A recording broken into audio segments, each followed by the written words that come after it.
Bem-vindo ao canal Conquistando Forças. Por algum motivo especial, esse vídeo chegou até você. Se você quiser ajudar com o crescimento do canal, inscreva-se e também ative o sininho.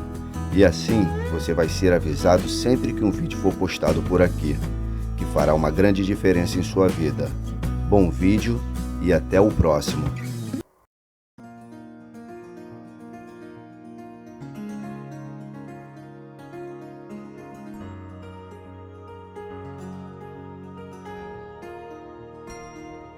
Prosperidade é abundância. O Senhor Cristo disse, quando ensinava na Judéia, eu vim para que tenham vida, e a tenham em abundância. Às vezes temos o hábito de interpretar erroneamente as intenções dos mestres, mesmo sem querer, provocando uma ruptura ou mesmo negando a intenção da divindade. Obviamente, nenhum de nós poderia participar de um plano de compartilhar a riqueza onde juntaríamos todo o dinheiro do planeta em um só bolo e todos acabariam com 95 centavos. Pois é nisso que resultaria o plano. Porém, se puséssemos todo o dinheiro em um bolo e o dividíssemos por todos os habitantes da Terra dando a cada um a sua porção devida, dentro de aproximadamente 7 anos quase todo o dinheiro teria retornado ao seu ponto de partida. Isto ocorre porque a distribuição divina da riqueza neste planeta se dá segundo os padrões kármicos e de acordo com a lei do karma. Na maioria dos casos, as pessoas que têm dinheiro merecem, de acordo com o seu karma, mesmo que não o tenham ganho nesta vida, mas que o tenham herdado ou ganho na loteria. O dinheiro vem às pessoas porque existe algo em seus corpos causais que atrai a riqueza para elas. Quando praticamos as leis da prosperidade, criamos bom karma e consequentemente começamos a atrair a prosperidade para nós. Os 13 segredos da prosperidade.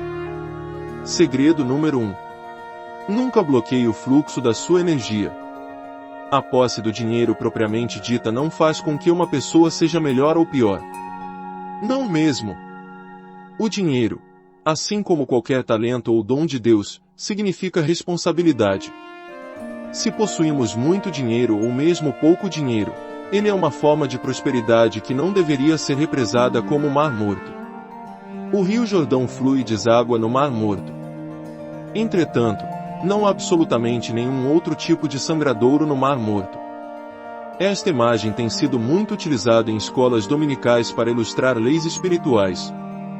Em toda situação em que existe um fluxo contínuo de recebimento e nunca de doação, ela significa a morte ou a estagnação porque não existe fluxo, não existe movimento. O sangue flui por todo o corpo e retorna pelo coração para ser, então, oxigenado nos pulmões.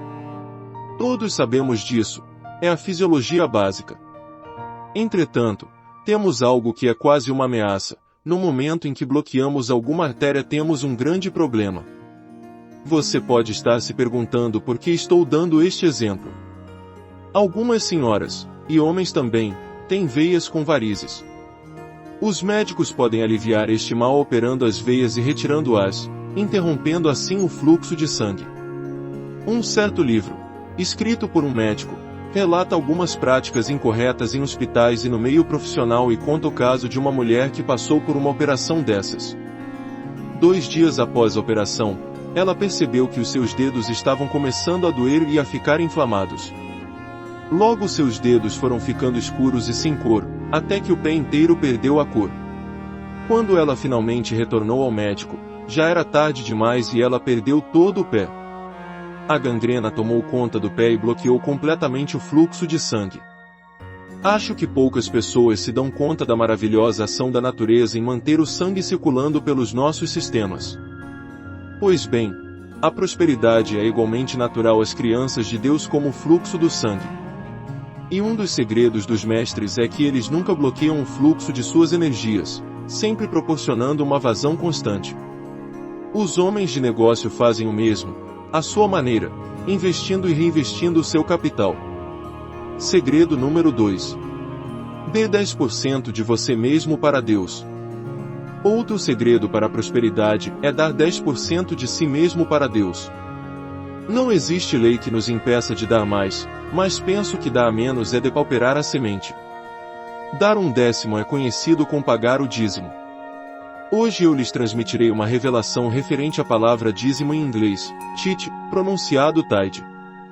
Eu a ouço como Taitei, pronunciado Taidii, onde Tai significa unir e Tei é a forma arcaica de Tu, significando portanto univos.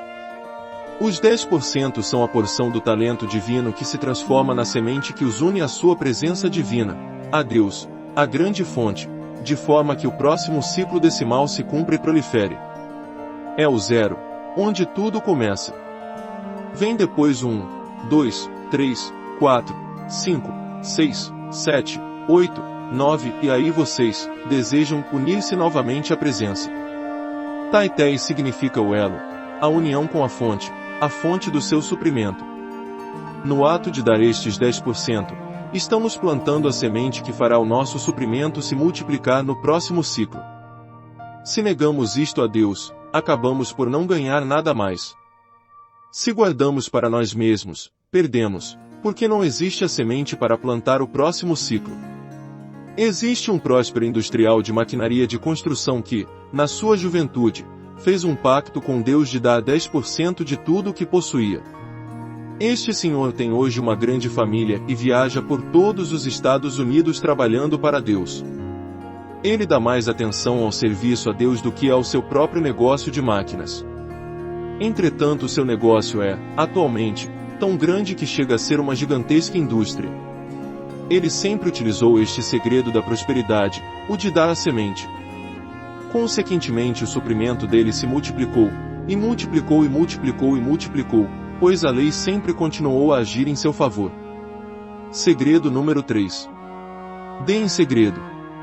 Há muitos anos Lloyd Douglas escreveu Magnífica Obsessão. Neste livro ele revelou um dos grandes segredos dos mestres: cale-se sobre aquilo que você faz. É por isso que muitos vêm a mim e sussurram em meu ouvido: vou dar tal quantia para a sua universidade. Eles não querem que ninguém mais ouça, pois sabem que se mantiverem sua oferta em segredo, o seu suprimento retornará multiplicado.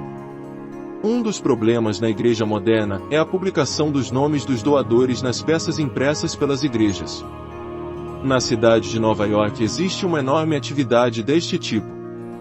Os doadores são chamados de patrocinadores e seus nomes são publicados em uma lista. Como disse Jesus, em verdade vos digo que já receberam o seu galardão. Há uma passagem na Bíblia onde o segredo é revelado: quando deres esmola, disse Jesus, não faças tocar trombetas diante de ti, como os hipócritas. Mas dá em segredo. Segredo número 4. Dê algo, não importa que seja pouco. Outro segredo da prosperidade é dar, mesmo que seja pouco, daquilo que possua. Algumas pessoas têm muito pouco dinheiro. Elas dizem: não gosto de oferecer a Summit Lighthouse 98 centavos, faz-me sentir insignificante. Mas o Sr. Rockefeller costumava dar às pessoas somente 10 centavos, você sabia? Tudo o que ele dava a qualquer um era 10 centavos. Ele costumava distribuir os 10 centavos como sua contribuição de caridade. Portanto, não se sinta inferiorizados por dar uma quantia pequena. Deus sabe exatamente o quanto você possui. Ninguém mais precisa saber. Encare este fato por um outro ângulo: é bênção maior dar do que receber. E vai receber, porque dar é um segredo da prosperidade. Pessoas que bloqueiam o fluxo dizendo: tenho receio, geram medo em seus mundos. Segredo número 5. Use os dons que Deus lhe deu.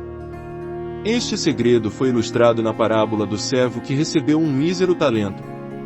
Antes do seu senhor viajar para um país distante, ele confiou os seus bens de acordo com as habilidades dos servos.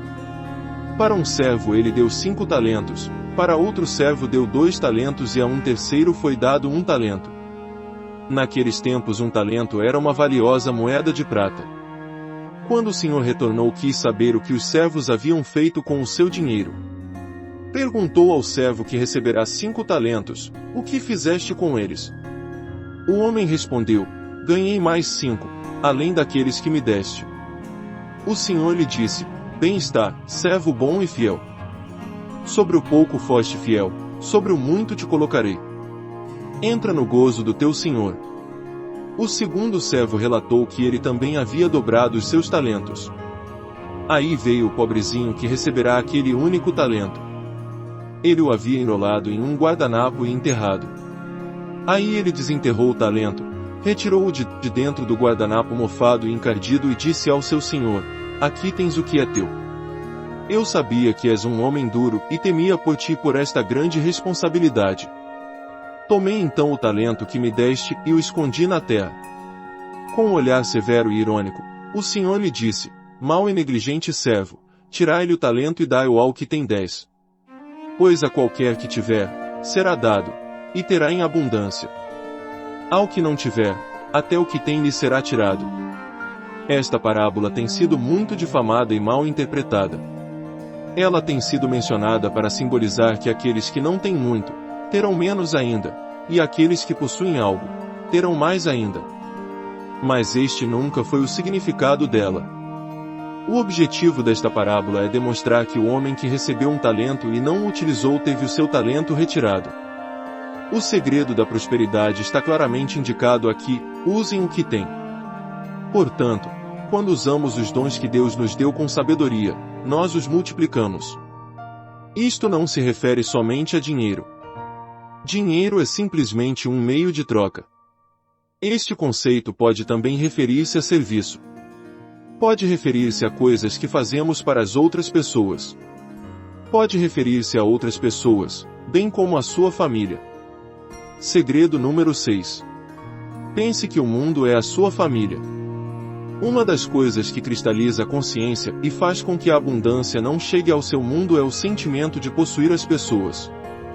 Muita gente sente que os seus filhos, seu esposo, a sua mãe ou pai, irmão ou irmão, em outras palavras, são a sua família, são a coisa mais importante do mundo. Mas nós não possuímos as pessoas e ninguém pode possuir-nos. Todas as pessoas são livres. O sentimento de pertencermos a um círculo familiar exclusivo, que governa tudo mais no mundo, é uma das razões para a cristalização da consciência e não permite que a prosperidade penetre em nosso mundo. Considerar o mundo como a nossa família não quer dizer que devamos sair por aí dando R$1 a cada pedinte que aparecer na nossa frente. Mas quando começamos a pensar e a sentir em termos de amar outras pessoas além do nosso círculo familiar, a fazermos algo por alguém, não necessariamente alguém que amamos, mas alguém que nos seja impessoal, começamos a pensar como Deus pensa. Pois Deus toma a sua energia e assistência, e as das pessoas que o odeiam e que o desdenham. Você sabe que existem pessoas neste planeta que amaldiçoam a Deus de todo o coração. Já ouvi pessoas o amaldiçoarem, apontarem-lhe o dedo em riste e desafiar que um raio lhes caia sobre a cabeça. Na maioria dos casos Deus não faz caso e prossegue suprindo-lhes o ar que respiram e a energia vital. Ele continua a cuidar delas, pois ele é um Deus impessoal, tanto quanto é um Deus pessoal. Um dos grandes segredos da prosperidade é ter a habilidade de se abster da visão pessoal e se tornar impessoal. Esta habilidade é um magneto que nos confere a semelhança com Deus. Segredo número 7. Lembre-se de que a presença divina é a fonte para a sua abundância. Eu vim para que tenham vida, e a tenham em abundância, é o segredo de tudo. A Bíblia não diz, vós viestes. Ela diz, eu vim. Em outras palavras, o eu sou, Deus em mim é, que veio, para que tenham vida, e a tenham em abundância. Isto denota que a presença divina é a fonte de toda a sua abundância. A abundância não provém de outras fontes. Posso contar-lhes uma história engraçada sobre a Summit Lighthouse. Ela não é tão engraçada assim, mas é verdadeira. Na época em que começamos, em Washington DC, o nosso orçamento era bem menor do que o atual. Eu aguardava uns 3 ou 4 dias para ir recolher as cartas, com doações, no correio. Assim, parecia que a quantidade era maior e dava a impressão de que nós recebíamos mais dinheiro. Na América do Norte é comum mandar dinheiro ou cheques pelo correio. Isto era bom para o meu moral. Se eu chegasse lá e encontrasse somente uns 4 ou 5 envelopes, era deprimente, principalmente porque haviam muitas contas a pagar. Então, eu esperava e trazia para casa uma grande quantidade de envelopes. Durante algum tempo passei a registrar as doações, num período de vários meses. Mesmo que a pilha de cartas fosse grande ou pequena, ou só uns 4 envelopes, o valor em dinheiro contido nos envelopes não variava mais do que uns $10. Pois bem, era isto que acontecia. Se eu abrisse 4 envelopes, haveria uma nota de $100 em um, talvez uma nota de 50 em outro e um cheque de 75 no outro. Estes 4 envelopes conteriam tanto dinheiro quanto uma pilha de cartas. Outras vezes eu chegava em casa com o correio e dizia: meu Deus, acho que hoje temos realmente muito dinheiro aqui, mas somente encontrava $1 em um envelope, 50 centavos em outro, $1 em outro, um cheque de 1,75 em outro. Uma senhora uma vez emitiu um cheque de 75 centavos. E assim era em toda aquela pilha de cartas. Assim eu percebi que Deus toma conta de nós, independente da fonte. Esta tem sido a nossa experiência, e nós chegamos à conclusão de que o suprimento sempre chega, por intermédio de Deus. Segredo número 8. Faça os chamados à fortuna. Nós também aprendemos que a mestra Ascensa Fortuna, deusa da abundância, tem o poder de liberar mais dinheiro quando realmente precisamos. Vou contar-lhes um dos nossos segredos.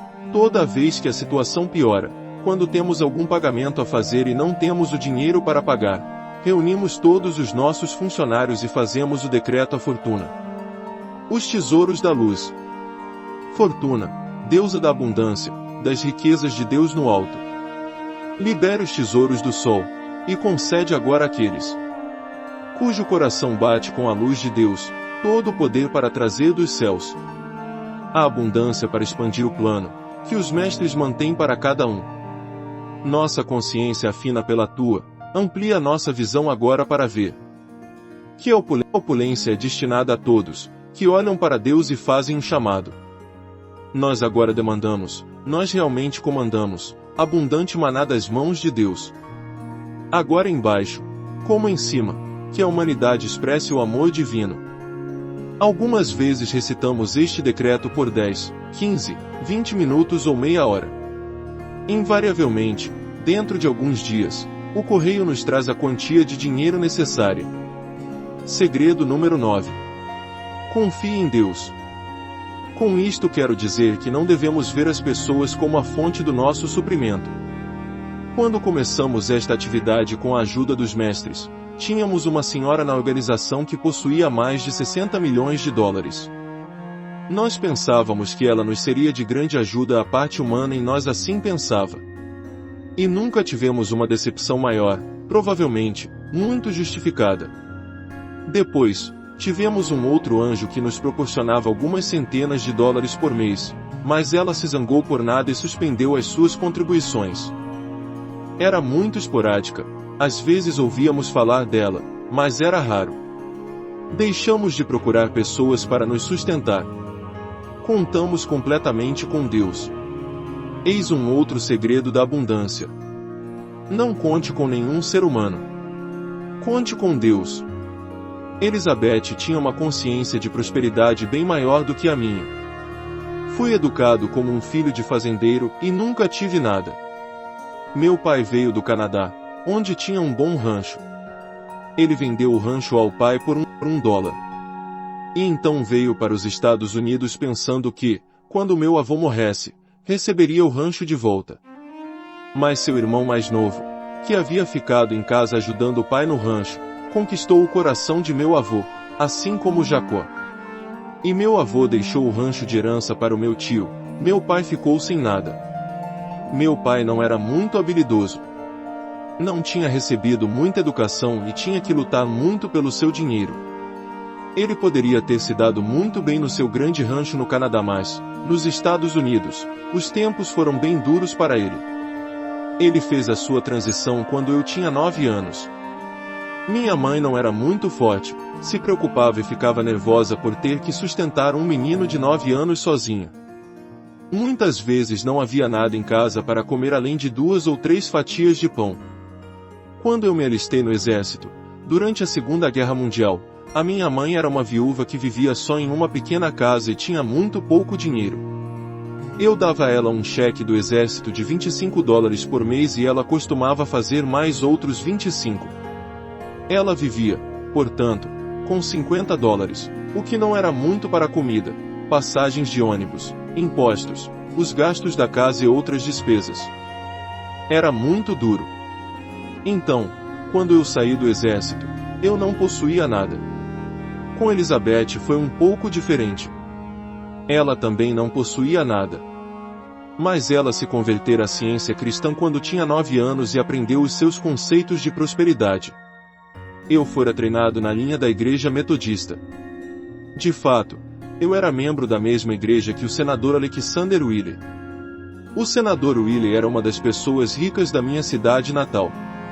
Haviam muitas famílias ricas na Igreja Metodista e alguns poucos que eram pobres como nós.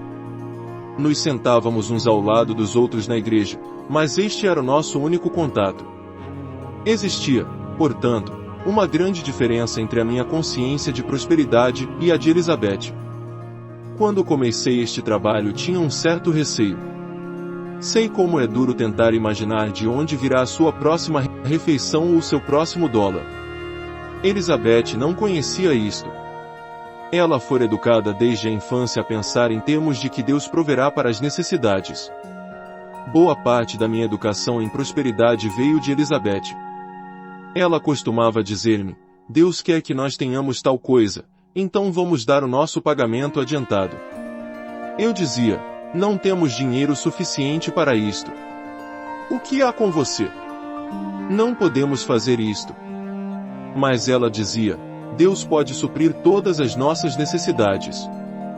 Vamos separar uma prestação, e se não pudermos fazer os pagamentos, encerramos o assunto. Esta mulher mudou completamente a minha forma de pensar, desde que nos conhecemos. Não me surpreenderia nada se fossemos a Londres, ela visse a ponte de Londres e decidisse comprá-la, que ela aparecesse com o dinheiro. Ela faria o pagamento da entrada e, provavelmente, acabaria comprando-a. Tenho a certeza de que ela convenceria a coroa inglesa a dispor da ponte de Londres.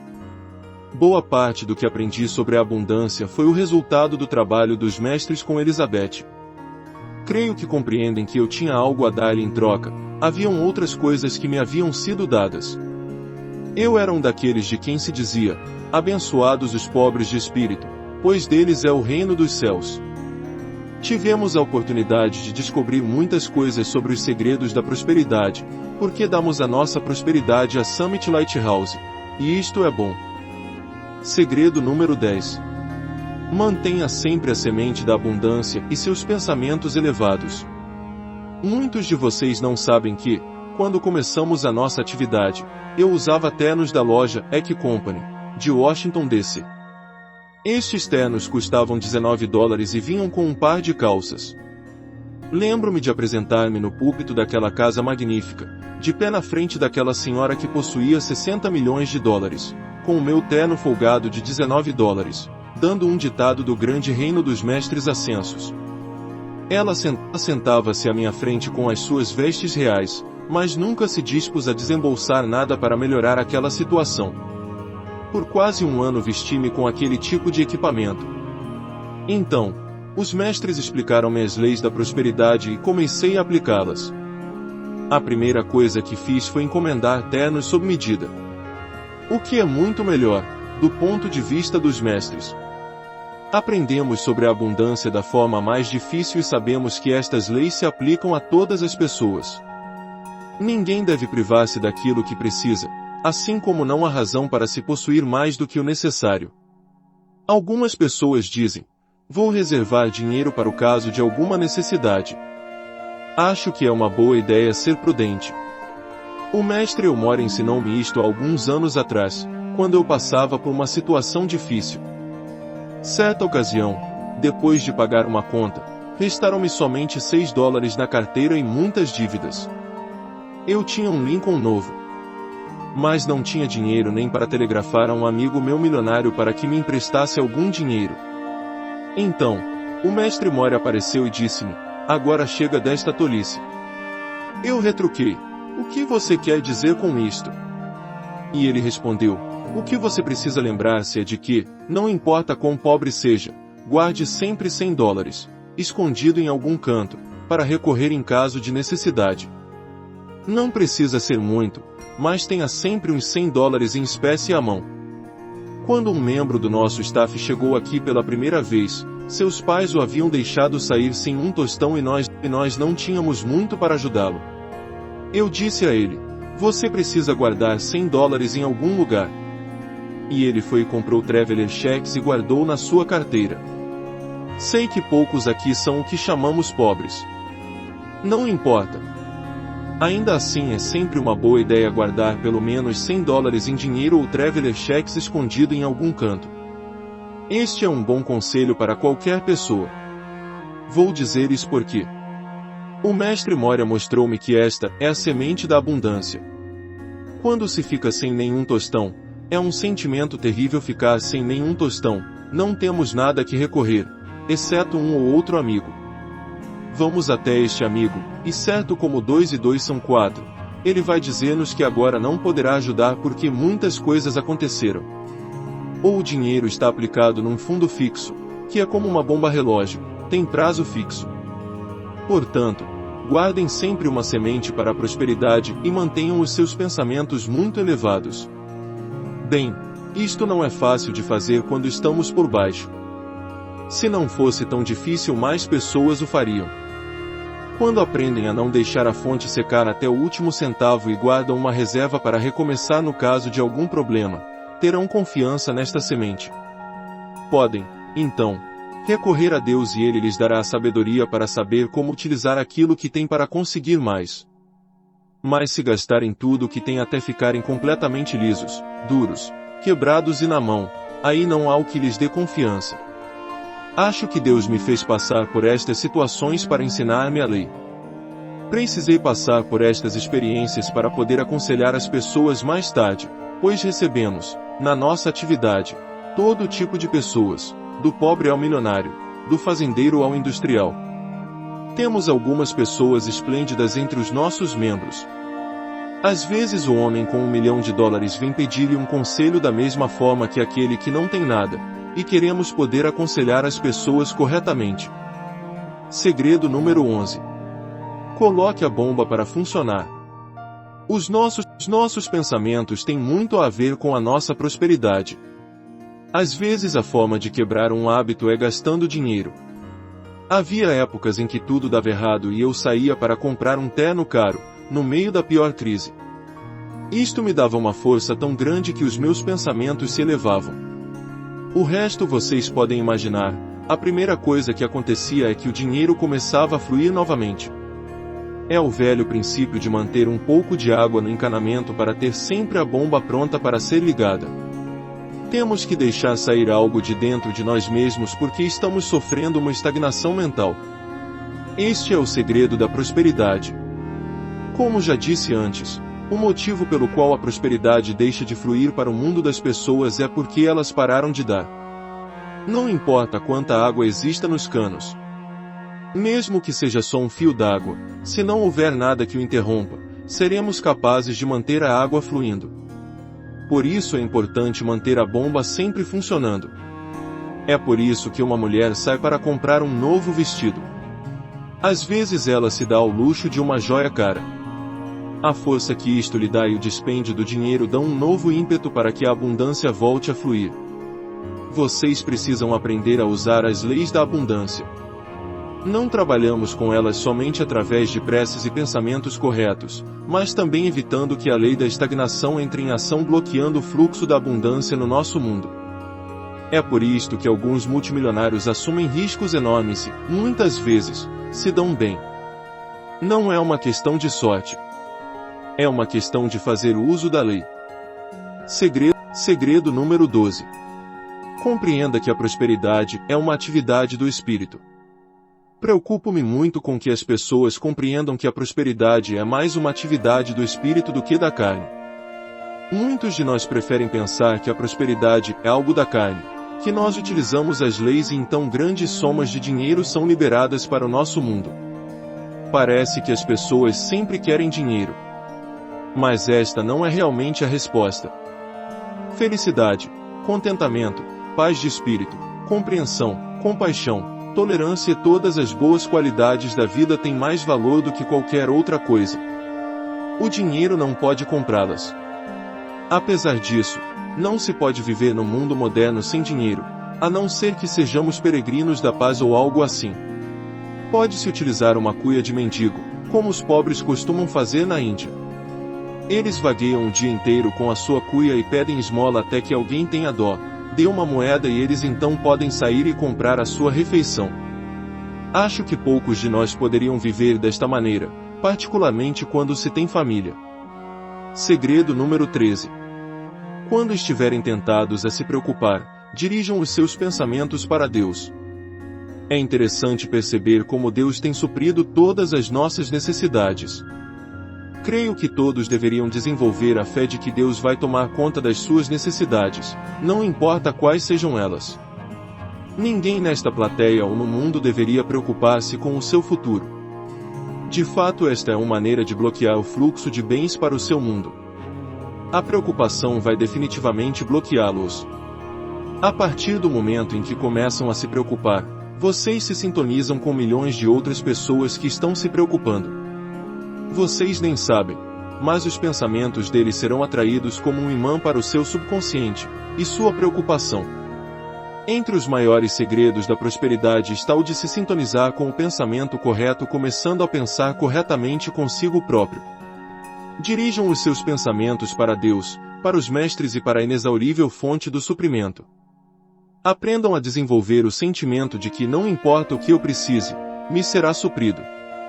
Muita gente ri de mim, por causa daquilo que eu disse para o homem de quem eu comprei nossa última casa. Na baixada de um morro havia uma área de concreto e eu dizia, lá é o nosso heliporto. Bem, um helicóptero vale $50.000. Eu tinha a ideia de que Deus iria providenciar um helicóptero, e que eu iria aprender a voar com ele e que poderia voar pelos Estados Unidos e dar aulas.